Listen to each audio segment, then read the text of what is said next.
Hey guys, what's going on? Paul here. Welcome back to another Cardano video. Today I'm sitting down with Navjit from IAGON to talk about what's happened since we last talked, probably maybe 2-3 months ago at this point.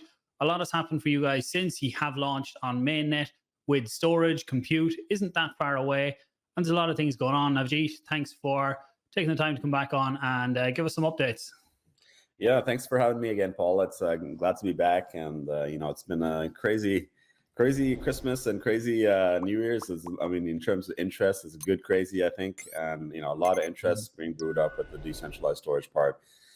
We've had a great interest from the community to become node operators. So there's been over 212 nodes that have already registered as on the network and kind of providing their storage capacity, and that's across 38 countries.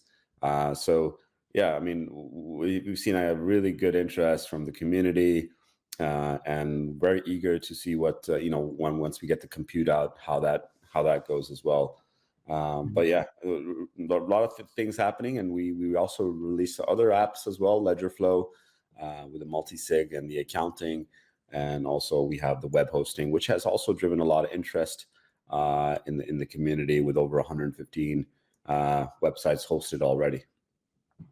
Nice. Yeah, I suppose the storage has been the one that has caught most attention, but LedgerFlow is there. I covered that in some of the videos, and I might do a deep dive into that in other videos going forward.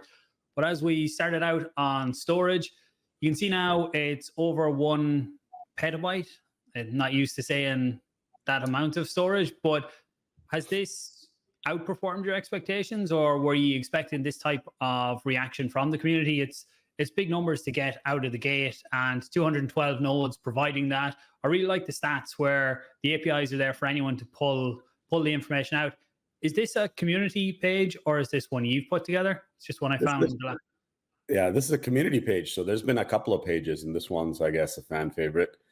There's a couple of them that are already up and running, and they've been helping us kind of with these kind of stats while we're working on more priority tasks. So it's great to see that the community is participating in this for sure. Yeah, that's why there really is a strong community there with IAGON, and when you start to see things like this being put together, you can see how many big believers there are in the project. I love these kind of overviews of, you can see where the storage is. And on this, the process, by the time this interview comes out, I will have my tutorial on how to set it up. It's fairly simple for people to get in and set it up, especially on Windows. If you have extra storage there, then it's very easy to use it. I've seen tutorials out there as well for setting it up on a NAS, network attached storage. So I don't know if that's official from the team, or if that's the community again coming together to put that type of stuff out there. Yeah, there's community has been pushing out these versions of different versions, right? That they're available. So Docker's also been and a community one. The NOS one has also been a community-driven one. So it's all a community effort, and that's part of why some of the most important parts that's open source. The community contributes and puts out these other softwares while we're working on the actually official Synology plugin. So we're going to have the Synology plugin as well. So that way, you can just use the plugin on your NOS device or your Synology disk bay, and have a node up and running. Okay, that's good, I think, because lots of people might have a bit of storage on their home PCs, but don't want to leave them running, where a dedicated device like that, they can still have some of it allocated for their storage at home, but then utilize the extra storage to even cover the running costs. Because when people set these up, they can stake their IAG, and at the minute, what was it? It is 50 cent worth of IAG per gigabyte that they can stake. In the roadmap, is there a place for non-tech holders to be able to stake too? So if I hold IAG, but I don't have enough storage to let me stake all my IAG, is that in the pipeline too? Yeah, for sure. I mean, the NFT, we're going to have NFT contracts and an NFT marketplace. So where you can, as a node operator, set basically your margins. What we kind of relate to in the Cardano sphere, right? The margins that you set in terms of, do you want a 50-50 share, and do you want a 40-60 share, whatever that share might be, and you want to allocate a certain amount of storage, and you're looking for a certain amount of tokens, and then the community can choose who they want to go into NFT contract with and delegate their tokens to. And then the contract or the NFT stays, the wallet, it stays in, the NFT stays in your wallet. And you can withdraw it whenever you like. And, but there's a small period of withdrawing, and then, where the storage provider, the node provider, has to put up another marketplace offer to keep on providing that storage. So it's a unique system, actually. It's first in the Cardano space. And I think people will like it because it can be used for many other things, the same type of marketplace. That's why it's going to take some time to work on it.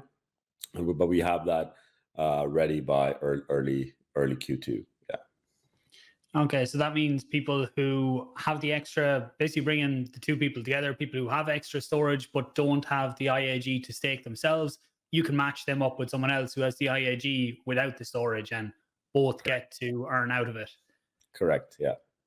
And some of the common questions I've seen around staking so far, and we're going to probably do an AMA at some point, maybe in the next few weeks, a live one where we can take questions live and some from the community. But resizing of a node, so if someone sets up a 1 terabyte drive to start, and can they rescale that to something else, or if not, is that coming?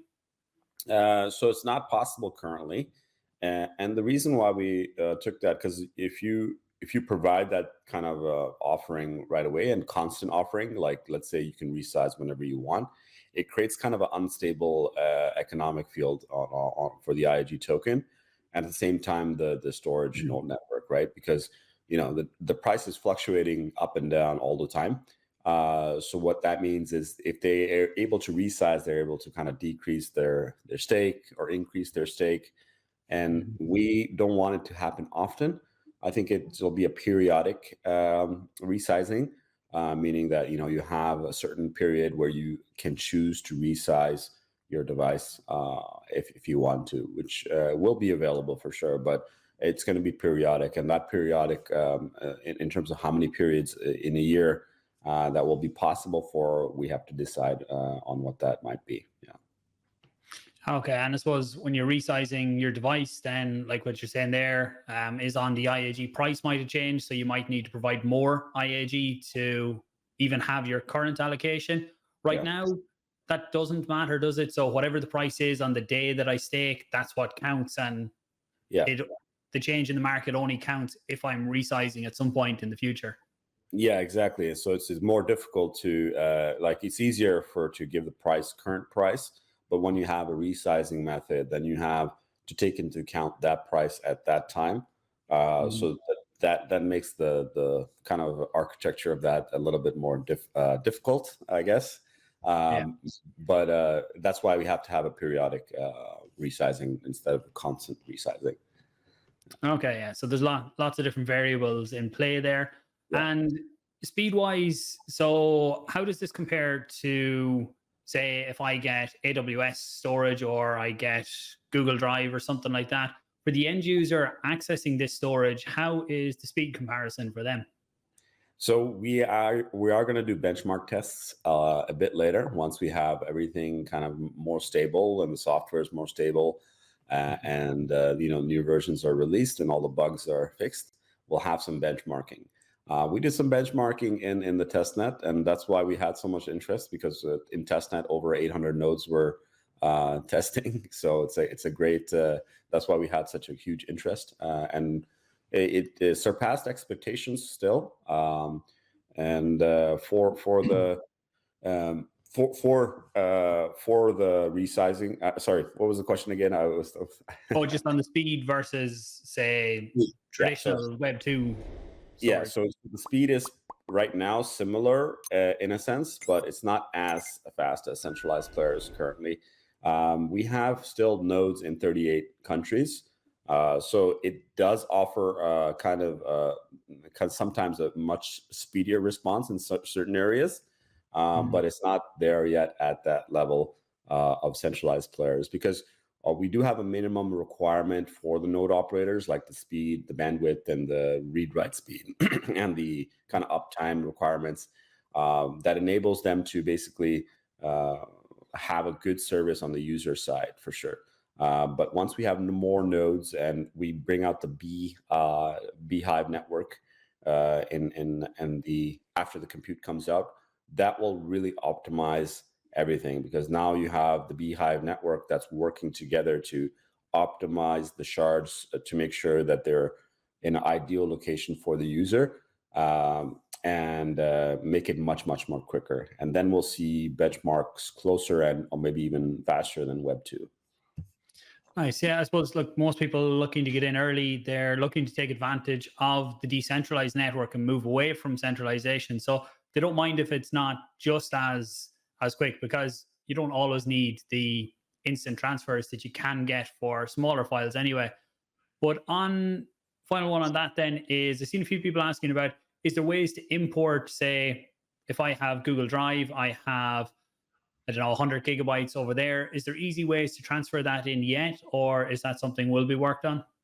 Yeah, that's actually being worked on. So that's something that's going to be much, I think it's a good tool to have. One-click import, one-click export. And we get to provide it both ways, not just in letting people come into the platform. If they want to leave the platform, we will provide that as well. And to also include other platforms as well down the road, like IPFS, storage, and then other decentralized storage players, where we can have the import button as well from them. Yeah, actually, that brings us on, I suppose, to IPFS. And is that possible currently on the storage, or is it going to be possible in the future? I think as we move forward in Web 3, it's going to be utilized more and more, maybe alternatives to it. Do you mean what specifically is possible? I didn't understand. I suppose even for like NFTs, a lot of NFTs are just a link to a picture stored somewhere. Is it possible to store that on IAGON? Or I know Arweave, I suppose, is one people look at for that generally, and you can get lifetime storage. Is there anything like that in the pipeline? So both options will be available on IAGON. So the permanent storage will also be available, and we plan to have it cheaper than Arweave as well, and more cost effective. For the IPFS, in terms of pinning, and also in terms of indexing on chain, especially for NFTs, this is coming after the Beehive network is available. So compute first in the end of Q1, then we're working on the Beehive network, and then we'll have that indexing for NFTs, and that will also be available for public files. So anything that people want to make public and show proof that it's on chain and forever and immutable, it'll be there. Okay, and yeah, it's what you answered my next question there with compute, and that is set for Q1, and that ties in with the storage and web hosting. And I've set up a basic HTML site on the storage so far as well.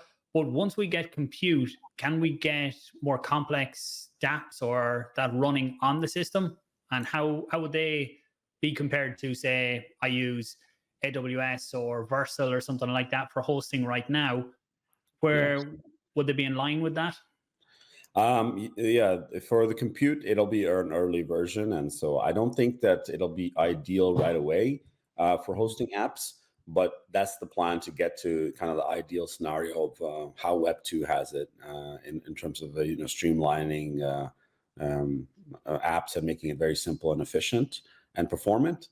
But it won't be as performant from the get-go, for sure, because we're going to have enough nodes, enough performance for that, and enough distribution from the nodes as well to cater to that.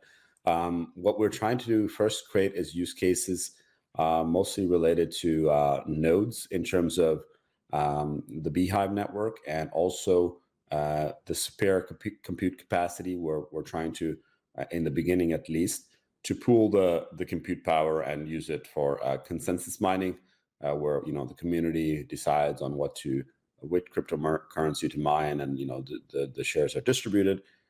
And that'll be a little bit easier in the first go. And then once we have a little bit more stable network, then we can actually relate to tasks, daily tasks, and running dApps, running websites, and things like that. It'll be much more easier. Yeah. Okay, nice. So moving on then, for usage from people using the storage, how has that been so far? Or I suppose as we get some of the upgrades we've talked about there, you're going to see more people coming in using that, especially if you have the one-click transfer from other holder or other providers. Yeah, I mean, the usage is not something that we're pushing right now. So we haven't marketed that yet, but we are in discussion with enterprises about the usage. So it will come. We just want to make sure that the network is right now stable and making sure that everything is fine-tuned in terms of bugs and things like that before we start doing the marketing for that. We have a big referral program planned for that to drive that adoption. Right now, we have around 160, a little bit over 160 users that have paid for their storage. And it's not a big amount. I think we've earned in terms of the protocol fees about 6,700 ADA around there, but it's less than 30 days, so it's good natural interest from the community. And this is just in the Web3 right now. So once we have more customers and once we have more let's say marketing done, I think there'll be a lot more interest in the protocol. Yeah, I suppose when I see how many nodes have jumped on and provided so much storage already, I forget how early things are just yet. And that as we go further into the year, and I'm sure as we do more regular calls, you'll see them numbers going up for people actually utilizing the storage. And just on the compute, just in case anybody isn't familiar with that, that's basically if I have extra resources on my PC and I'm not using them, I can provide them to the network. And would there be staking involved in that the same as storage? So depending on, obviously that's going to be more complex than just the amount of storage you provide, because specs are going to be very different. But will I be able to stake some of my IAG if I help support that side too? Yes, it'll be staking involved there as well. And for us, it's just about making sure it's performant enough. So compute is going to be, obviously it's a different beast altogether, right? Storage is, in terms of technical sense, storage is a bit simpler, but on the regulatory sense, storage is more complicated. They both have their different kind of challenges for sure. But I think that staking is going to be available for both. Yeah. Okay, just on the regulatory side, I suppose for anyone who hasn't seen it before, GDPR, we talked about that, I think, in our first call about how important that probably is. Well, it's becoming right now and will be going forward, especially when you talk about enterprises that might be looking to come in. You guys are fully compliant with that. People can choose to be in the EU, or can they choose specific countries, or how does that side work? Yeah, I mean, you could geolocate the data. So we're actually by default compliant with the regulations because of how we're built. First of all, we have the sharding mechanism and the encrypted, the files are sharded and encrypted. And they're distributed, and user has full operational sovereignty over their data. That by premise is just, that solves a lot of issues that centralized kind of players have. Because they have control of the files, they have control. Here the user decides on what to do with their files, where to store them, so they have full control of how they want to store their data, and they can also geolocate the data to specific countries, to specific regions if they want to, or they don't have to either, but it's possible. So and that by premise we can be compliant with all these data regulations. I'll highlight a little bit more on how we're making it even more compliant per se. We're going to be applying for certificates like ISO certificates as well. Once we get ISO certificates, that'll apply to all the nodes, not just IAGON. So once we get these certificates, the system in itself will have all these certificates, which is a great thing because that will bring on more Web2 customers. Okay, and just with them certificates as well, do you have to run any checks? Obviously, when I was providing storage, there was an evaluation where the node software went and checked that everything was okay? And do you have to add any extra checks in there for them certs? No, not really. It's just more so on the architectural base. These certificates are more based on how the system's built, how it's maintained, and things like that. So it doesn't need to be checking the nodes specifically, but in terms of it's more so how it's constructed. Yeah. Okay, and I suppose Depin is a new term that I'm starting to see around a lot, and you guys would fall into it with, on a high level, it's, for anyone who hasn't heard of it, is utilizing decentralized, utilizing real world physical, I suppose, like storage, and providing rewards in, I'm messing up all my words here. There's a newborn in the house, so I get blanks like this sometimes. That's why the coffee is here. I'll start that again. With Depin, it is where you can utilize physical storage and then reward people with cryptocurrency or with tokens or something like that. How do you feel about that whole field? It's a growing term, and where does IAGON fit into that? I think it's a new term that started. It's a new catchy term, I guess, Depin, right? I mean, we are definitely part of it if that's if the term is as it's defined, right? But I think that one thing that that they've done here is that isolated a few cases, and they've not included everyone. So, and that includes IAGON. So when you see a lot of these charts out there, or these the Depin charts, I haven't seen any IAGON included in any Depin charts yet. So, but a time will come, recognition will come. And once once I think that the community is doing great, and I think once we keep on continuing to doing this hard work, I think that once and get the adoption, then we'll get some recognition as well. Yeah, I think so. And World Mobile is another one that I think fits into that. But when you say we see these charts that are pushed out by the bigger accounts, they don't include account size. It's probably a video I could do on Cardano for Depin and look at what's there. And just on that, there's questions around what part of IAGON is on the blockchain, what isn't on the blockchain, and just to kind of give the high level of that, not the deeper down. Sure. The off-chain part is the nodes, and the infrastructure is all off-chain. The part that's on-chain is the access layer, and also when we have the indexing, that will also be on-chain, because you have to have proof of records. And that'll be on chain. So access layer for the users, and the staking is on chain. Obviously, the token economy is also on chain as well. So the part that's off chain is the node network, and that everything is working. And then that and the storage also is off chain. So if you're if you're storing data, that's also off chain. That's sharded off chain. So a lot of people ask, why don't you store? Some people ask, actually, maybe not a lot, so why don't you store the data on chain? So that makes what happens if you put data on chain, and it might be helpful in some regards, like for NFT pinning and indexing and things like that. But actual data being stored on chain is not efficient, it's not performant, and it's costly, and also puts kind of a big burden on the chain as well. So I think that it's not very ideal scenario. I think the off-chain part is much better in terms of performance, efficiency, and the cost effectiveness, for sure.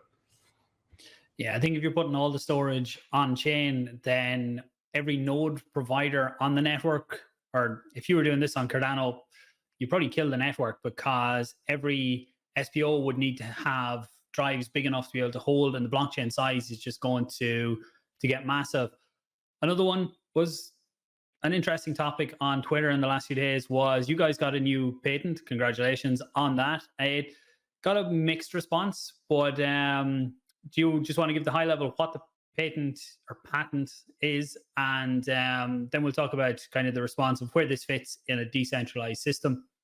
Yeah, sure. I mean, the patent is basically around the learning the behavior of the nodes. So the patent's called intelligent, intelligent autonomous marketplace for storage and compute. So basically what that means is we learn the behavior of the nodes in different variables like performance, availability, trustability, different factors that are important to the user. and we match them up accordingly. So it's a smart autonomous where we kind of match the shards and the tasks specifically to the user's interests. We filed the patent. I know there's been some controversy, around that, and why does patent mean decentralization? Does that mean, and there was few people that were wondering if that kind of, you can basically hog customers or hog the things. First of all, we're based out of Norway. In EU, you are not allowed to kind of basically hog a certain user group. Basically, you can't do that. You can't corner a market in EU. It's not legally allowed. So that's by premise. I'm just making sure that's clear. Why we decided to patent, actually, because I invested a lot of my funds, personal funds, in the company, and I invested a lot of time. So before I wanted to actually approach the idea, it's kind of a risk to come into any business and in the space, or even outside the blockchain space. It's a risk to start up a business. So you have to kind of cover your grounds. You have to make sure you do your research and make sure you protect yourself as much as possible from these risks, right?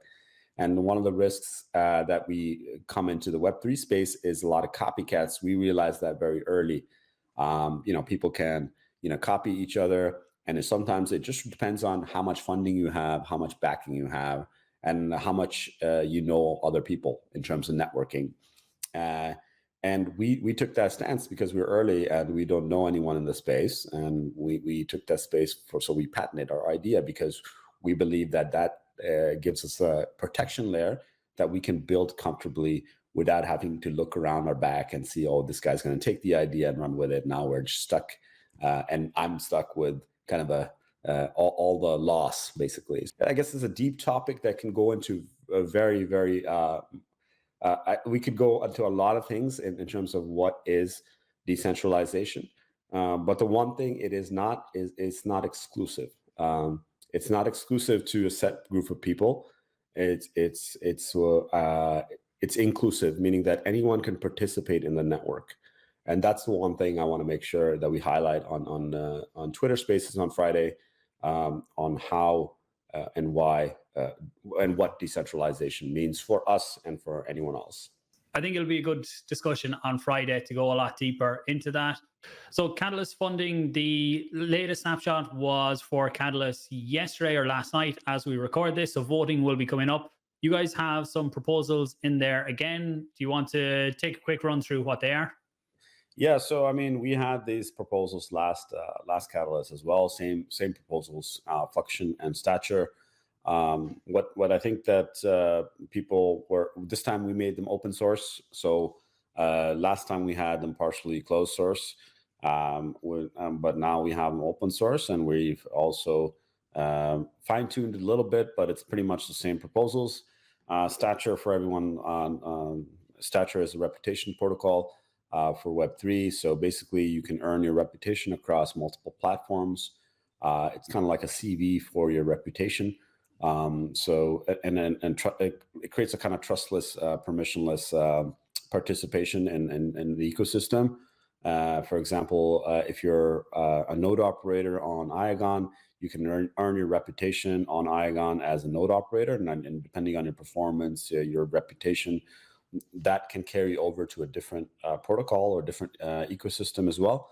You can earn that reputation on one platform, add to your reputation from another platform, and collect your kind of badges. And we're trying to gamify it as well, meaning that, as you collect these badges, you kind of get recognition in the community members. So in the community, and kind of present that to other projects that you want to participate in.